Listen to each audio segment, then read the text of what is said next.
ចាំខ្ញុំផងចាំពួកគេទៅខាងនោះប្រហែលជាស្ដាយហើយពួកយើងទៅដែរទៅលឿនប្រញាប់ទៅប្រយ័ត្នជុំមិនទាន់គេលឿនឡើងទូមកគុំបញ្ជូនពលលោកបញ្ចាស់លីលោកតាលីខ្ញុំម្ចាស់សូមជាអ្នកផ្គូផ្គងឲ្យបាត់ទីបៃអូយភ្លេងថ្មីមកទៀតចំណងជើងភ្លេងទេវបុត្រចាក់កំណើតអរគុណទឹកចិត្តរបស់អ្នកទាំងអស់គ្នាសូមស្ងៀមស្ងាត់ដើម្បីរងចាំដំណឹងល្អទាំងអស់គ្នា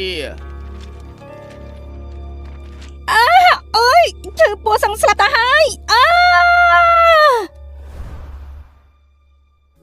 តាប់ជើងលេខចិត្តដល់ពេលហើយលោកគ្រូខ្ញុំឮថាលោកគ្រូចូលចិត្តហូបស្រានណាតែនេះជាពេលស្អីទៅហើយដែលដាប់មានអារម្មណ៍ផឹកស្រាទីនោះអញ្ចឹងខ្ញុំទុកនៅត្រង់នេះមិនទំនេរទេយកទៅវិញទៅហេសរសៃប្រសាទទេអីអានេះយ៉ាអញ្ចឹងសុំផឹកតិចហើយទុកចោលដល់តែខូចស្រស់ស្រាយណាស់សល់តិចទុកធ្វើអីដាក់វាផ្ដាច់ត្មងទៅ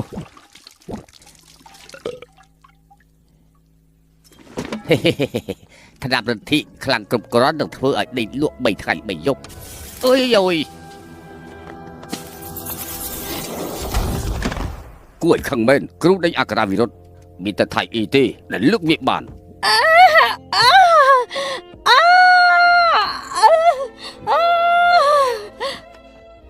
លោកម្ចាស់លោកគ្រូនៅមិនទាន់ដេញអក្ខរាវិរុទ្ធទៀតដែរលោកគ្រូដល់ពេលហើយមែនទី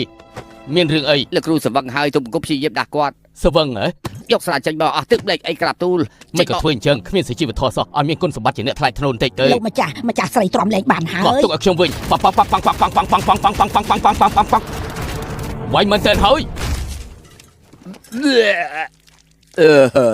មិននេះទុំគប់ដូចជាយកសពអក្រក់